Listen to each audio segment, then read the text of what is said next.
عورتوں کا محفل میلاد میں اونچی آواز میں نعت پڑھنا جس کو غیر محرم مرد بھی سنتے ہوں، ڈیک لگا کے پڑھنا، یا محافل کا اس طرح انعقاد کرنا جس میں بے پردگی ہو، کیا اس کی شرعی اجازت ہے؟ سورۃ نور کی آیت نمبر 31 میں اللہ رب العزت ارشاد فرماتا ہے وَلَا يَضْرِبْنَ بِأَرْجُلِهِنَّ لِيُعْلَمَ مَا يُخْفِينَ مِن زِينَتِهِنَّ۔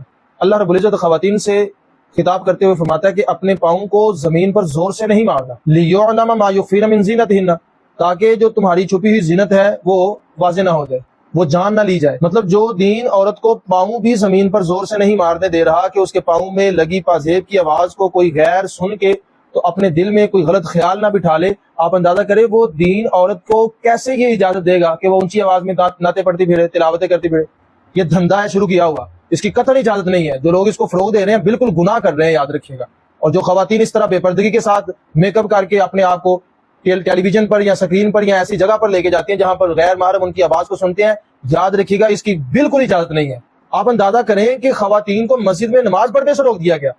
حضور علیہ السلام کے دور میں خواتین آتی تھیں، لیکن جب فتنے کا اندیشہ ہوا، عورتوں کی نئی نئی چیزیں نکل آئی تو سیدہ نے فوراً منع کر دیا۔ تو سیدہ سے جب اعتراض کیا گیا کہ آپ نے کیوں منع کیا جب حضور علیہ السلام آنے کی اجازت دے رہے ہیں، تو سیدہ طیبہ طاہرہ سیدہ عائشہ صدیقہ رضی اللہ تعالیٰ عنہ آپ فرماتی ہیں کہ اگر حضور علیہ السلام تم لوگوں نے جو نئی چیزیں نکال لی ہیں نا، اگر ان کو حضور علیہ السلام دیکھ لیتے تو وہ بھی منع کر دیتے۔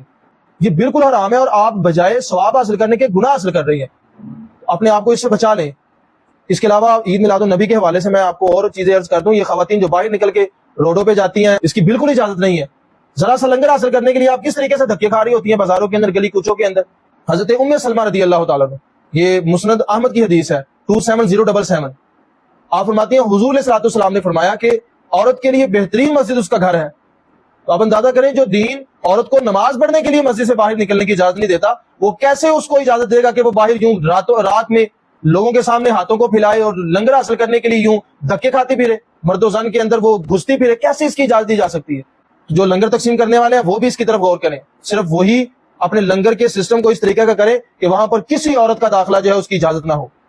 اور اگر آپ کو اتنا ہی شوق ہے خواتین کو کھلانے کا تو ان کے لیے باپردہ انتظام کریں جس کے لیے تقسیم کرنے والی بھی خاتون ہو، کسی طرح سے کسی بھی مرد کی وہاں پر نظر بھی نہ پڑے، آواز بھی نہ جائے۔